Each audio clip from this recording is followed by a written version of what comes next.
Check bounce కేసులో కంప్లైంట్ని ఎలా cross examination చేయాలో క్వశ్చనర్ కోసం చూస్తున్నారా? అయితే ఇమ్మీడియట్గా కమెంట్ చేయండి check bounce. Questionnaire cross examination సంబంధించిన క్వశ్చనర్ అంతా నేను మీకు డిఎం చేస్తాను. Hello to all the advocates, welcome to judicial service academy.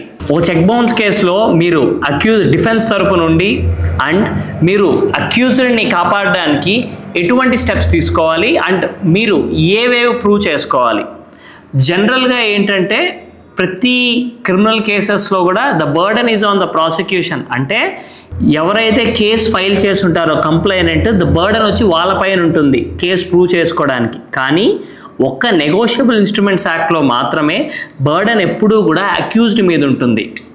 So accused ఏమేం ప్రూవ్ చేసుకోవాలి? ఫస్ట్ వన్, సిగ్నేచర్ డినై చేయాలి.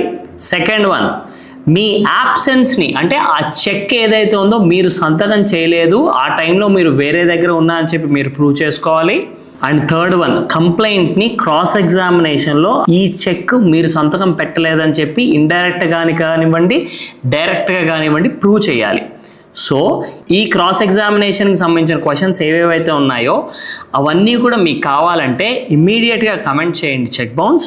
అండ్ నేను మీకు కంప్లైంట్ని క్రాస్ ఎగ్జామినేషన్ చేయడానికి కావాల్సిన క్వశ్చన్స్ అన్నీ ఏవైతే ఉన్నాయో అన్నీ నేను మీకు డిఎం చేస్తాను. Thank you.